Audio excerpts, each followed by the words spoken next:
Gibran tidak bisa dikendalikan elit lama. Gibran tahu permainan mereka, tapi tidak terlibat di masa lalu. Gibran dianggap ancaman karena ia simbol keberlanjutan Jokowi. Bukan karena dinasti, tapi karena keberlanjutan jalur nasionalisme modern. Kembali ke fitnah ijazah, kenapa mereka gunakan itu? Karena ini senjata yang paling sederhana dan murahan, tapi efektif untuk publik awam. Apalagi disebar di media sosial, pakai akun-akun palsu dan YouTube abal-abal. Padahal bukti hukumnya sudah jelas, ijazah itu sah dan sudah diverifikasi berulang kali oleh pihak kampus, pengadilan, bahkan KPU. Tapi mereka tetap putar ulang fitnahnya. Karena targetnya bukan membuktikan benar salah, targetnya adalah membangun keraguan. Dan kalau rakyat ragu, mereka berharap narasi besar tentang Jokowi sebagai pemimpin bersih akan runtuh. Sayangnya mereka salah besar. Semakin mereka menyerang, semakin rakyat paham. Semakin Roy Suryo dan gerombolannya teriak, semakin rakyat sadar. Ini bukan soal ijazah, ini soal politik busuk. Buktinya, lihat komentar rakyat di media sosial. Lihat gelombang dukungan di akar rumput. Lihat bagaimana mantan-mantan pejabat netral ikut bicara, membela dengan data. Jokowi hari ini bukan hanya pemimpin, Jokowi telah menjadi simbol dari kedaulatan politik nasional. Proyek fitnah ijazah adalah upaya sistematis untuk menghapus legasi Jokowi.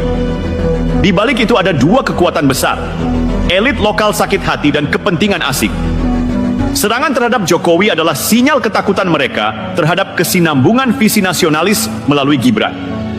Gibran bukan hanya simbol generasi muda, tapi simbol penerus politik berdaulat. Dan rakyat tidak bodoh. Mereka tahu siapa yang sedang mencoba menjual negeri ini dengan narasi-narasi kotor. Sudah cukup kita jadi bangsa yang gampang digiring.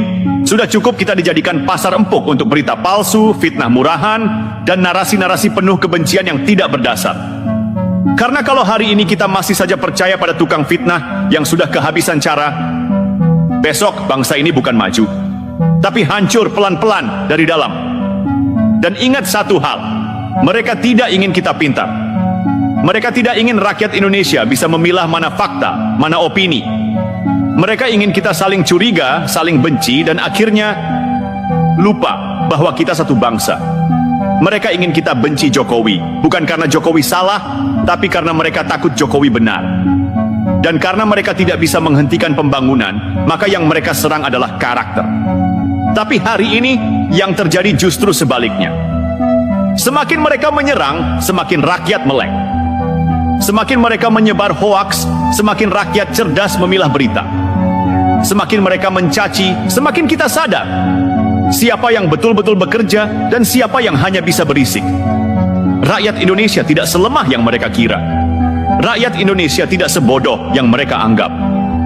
Dan Jokowi bukan sekadar mantan presiden. Ia simbol, ia pelajaran, ia pengingat bahwa pemimpin itu bukan yang paling pandai bicara, tapi yang paling konsisten bekerja. Karena itu pesan terakhir ini untuk kita semua. Cerdaslah menyerap informasi. Jangan mudah terpancing, jangan jadi corong kebencian. Tanyakan ulang, apa benar ini fakta? Siapa yang menyebarkannya? Apa tujuannya? Kalau ragu, diam lebih bijak daripada ikut menyebar dusta. Karena kalau rakyatnya waras, maka demokrasi akan sehat.